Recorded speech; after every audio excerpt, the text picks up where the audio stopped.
What is up, everybody? Welcome back to a brand new video, and today we are reacting to Thomas Bergersen's Love Suite from Humanity Chapter 3.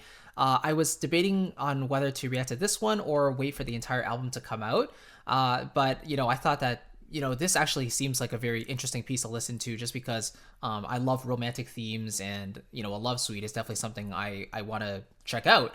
And the fact that he also has the full score to follow along with is awesome.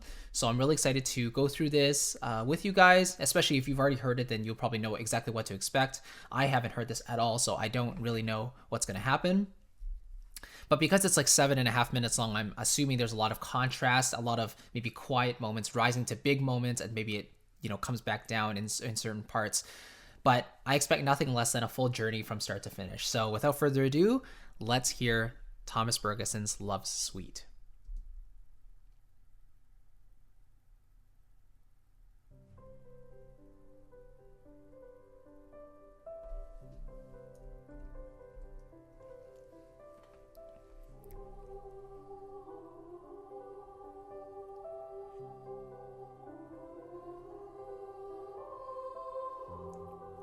I just love the simplicity in the chords, and the melody is very, very open and pure right now. And of course in C major, a very neutral key. This is very beautiful.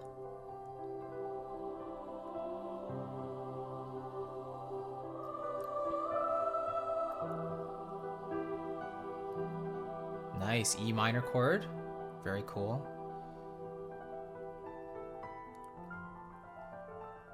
Ooh.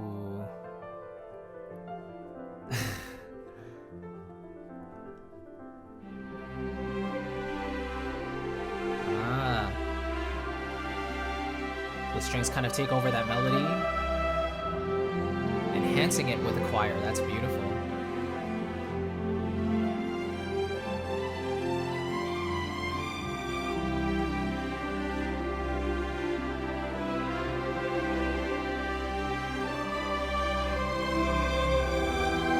Choir and strings working together, building those tones, those colors.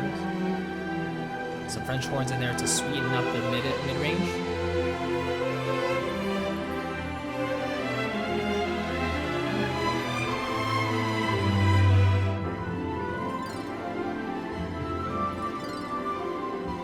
Kind of like wilderness. I like that. It's like a fluttering birds in nature.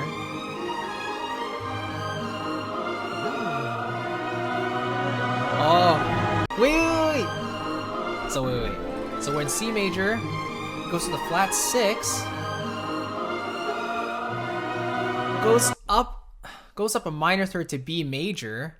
So it's basically we're getting the Lydian sounds here. By the way, it's like the A flat major. We hear those G naturals. We have those D naturals, very Lydian, and we're going to go up a minor third.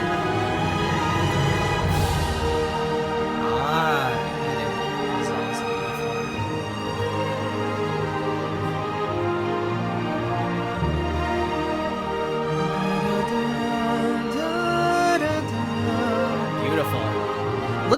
Look at the shape in this melody right here.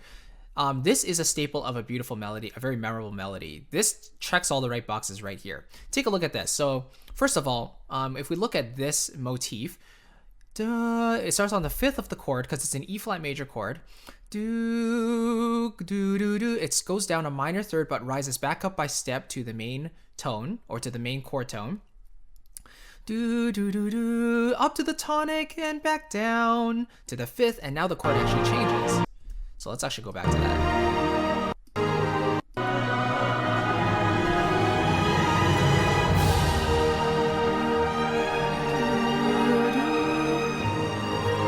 And yes, this B flat is such a beautiful sound on top of the 4 chord. This is an A flat major chord, and we get the 2nd on the very top. So we get this kind of suspended feeling, which is really, really pretty.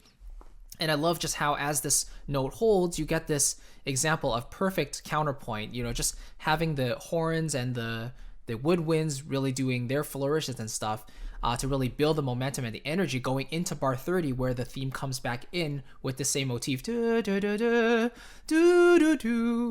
very commonly, we'll actually do a slight variation on the second repetition of the motif, right? So do do do do do do. So going up a fourth, back down a fourth. Here he goes da da da da, goes up a fifth. So overreaching and then descending back to the E flat before descending back down to the B flat. So these are the type of themes that really mark a love theme or a romantic theme, one that's really easy to remember because of the variety in the rhythmic choices that's happening in the melody.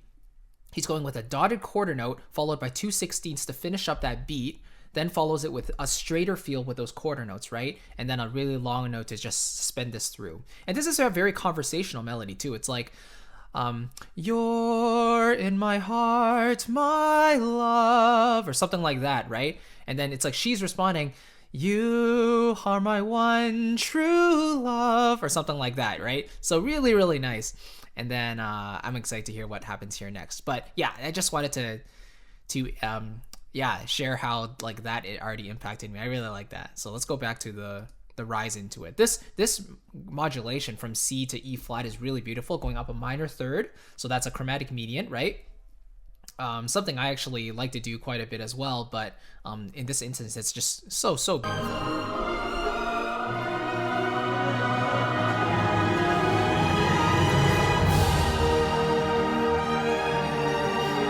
Everything's just been building up to this moment. That's so nice.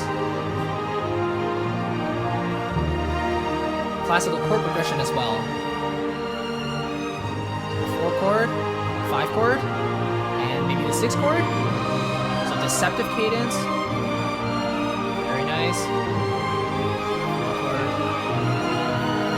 Oh, diminished chord back into the 1 chord.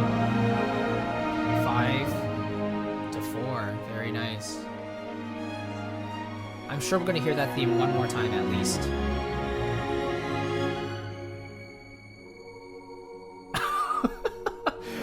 Why not transition up another minor third to G flat major? So now we get this familiar feeling of, you know, what we heard at the beginning.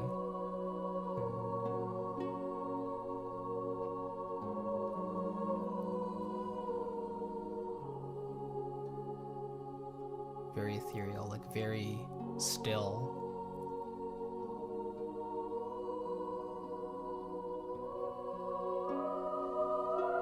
Going a little higher here. Very nice.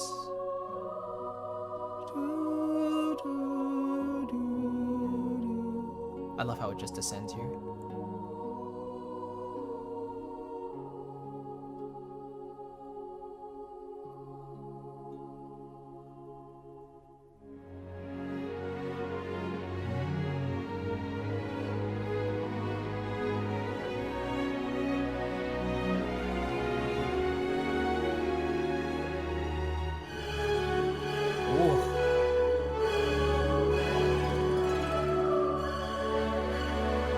So it goes from G flat major to a D major chord, to B minor, to...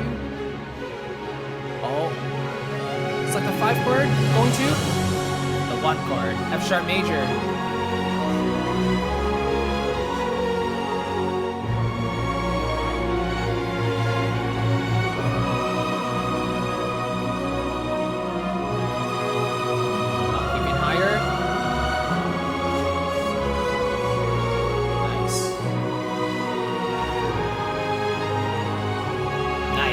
There, that secondary dominant. This is the he's going to the 5 chord, so it's basically the 5 of 5 going to 5. So you get that B sharp in there, that do do do do going to the 5 chord, which is nice, really nice.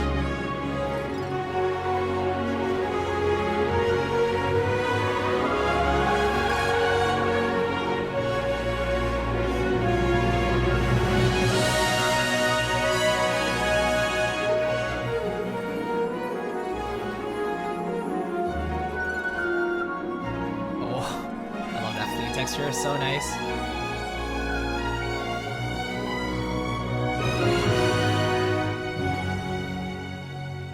Oh, interesting. He goes from the 2 chord to the 1 chord there. Not a cadence we hear very often in classical music. Back to the choir again.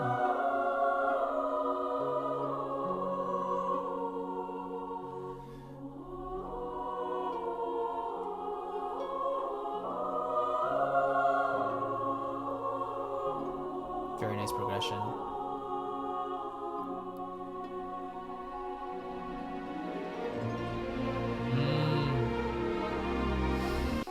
Going from this F sharp major, going up a major third.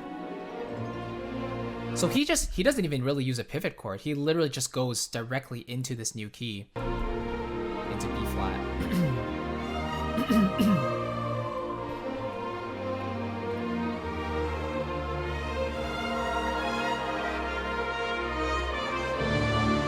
Nice trumpet entry there. That was really nice. Let's hit that one more time.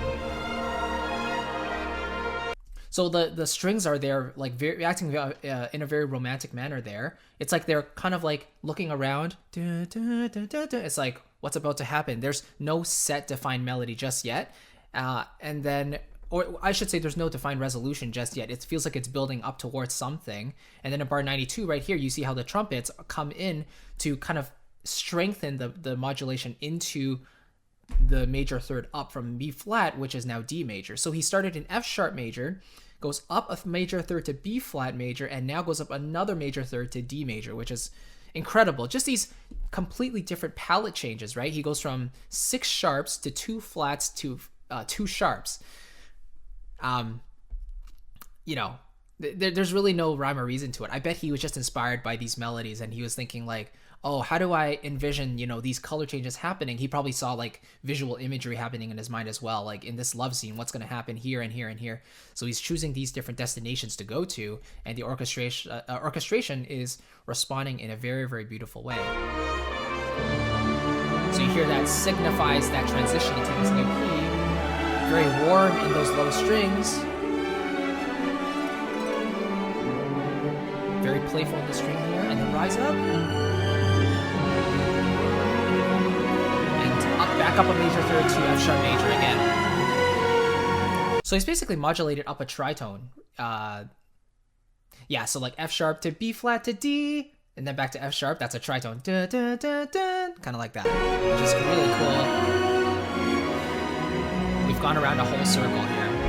Really smart stuff.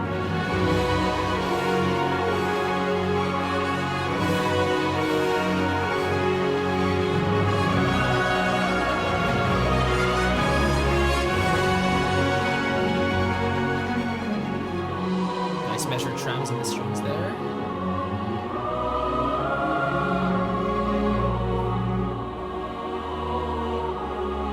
Notice how through all this lush orchestration and everything that's happening, the melody is still memorable because it's relatively simple. See this? 3 quarter notes followed by 2 eighth notes, 3 quarters by 2 eighth notes. Our minds are used to hearing these straight patterns of notes, right? Amid any orchestration stuff, there's usually a main theme happening, which is really pretty. And it looks like he's switching this up a little bit here. Strings leading to.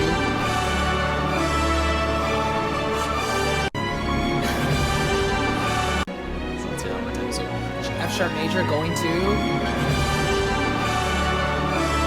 He's either in D major now or G major. I think D major. Yep, D major.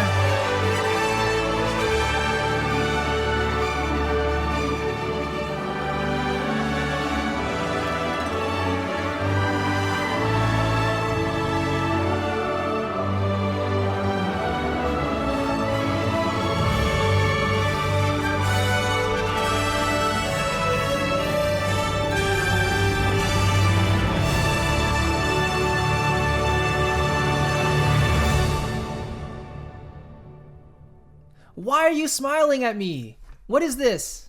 Why to ruin that moment? No, this is not a silly moment. Do not do that. Pause. I was enjoying that reverb tail, and then suddenly, look at that. Get that stupid thing out of here. Okay, that was so beautiful. Out of all of Thomas Bergersen's pieces so far, I think this might be my favorite, from what I've heard from Humanity Chapter 1 and 2. This is the first piece I've heard from Chapter 3, and it is gorgeous.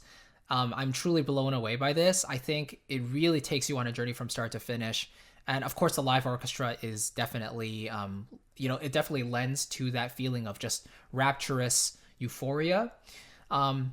just the orchestration in general, every section has a defined purpose. The brass really serves as an additional warmth and texture. Really has those declamatory moments, especially in those trumpets. The horns do a lovely job of warming up the mid-range, especially when these strings are playing some beautiful lush textures. I love the measured tremolos in the strings there to give it some rhythmic action. Really, really cool. And then I love how he just wraps everything up in a beautiful bow with this nice D major passage on a really, really lush, beautiful, big, bombastic D major chord. And of course, a little bit of Williams to finish it off with this, diatonic D major scale run. And then just lets everything, sing on that last chord before that stupid face comes up. Oh, man. Having the score along with it allowed me to anticipate some of the stuff that was coming. But it's a really good visual aid for sure. Like taking a look at to learn from great scores like these. This is definitely one to study from. Modulation wise, orchestration wise, melodic writing wise. Just really, really beautiful. So thank you so much for watching. That was a really, really fun piece to listen to. I hope you enjoyed it as well. If this is your first time listening to it, let me know what you think. Did it capture your attention as much as it did to me? And let me know your favorite part of it. It was a truly gorgeous piece. So definitely looking forward to hearing what you have to say about it. And if you want to get started composing orchestral music in the first place, a lot of us are just starting out. We don't have all the tools that these professional composers have, but there's like today it's more accessible and more easy to get into orchestral composition than ever before. And I want to give you a gift for watching this video called the Orchestral Composer's Toolkit, or I think it's just called the Composer's Toolkit, but it's a completely free guide that goes over the essential things that you need to get started writing orchestral music. Goes over computer software, sample libraries, things like that. Everything you need to get started. It's totally free. It's the first link in the description box. So if you're interested, definitely check that out. And I hope it helps you. Again, thank you very much for watching. I do appreciate it. And let me know what you think of this piece. Until next time, I'll see you and have a wonderful day. Take care, everybody. Bye-bye.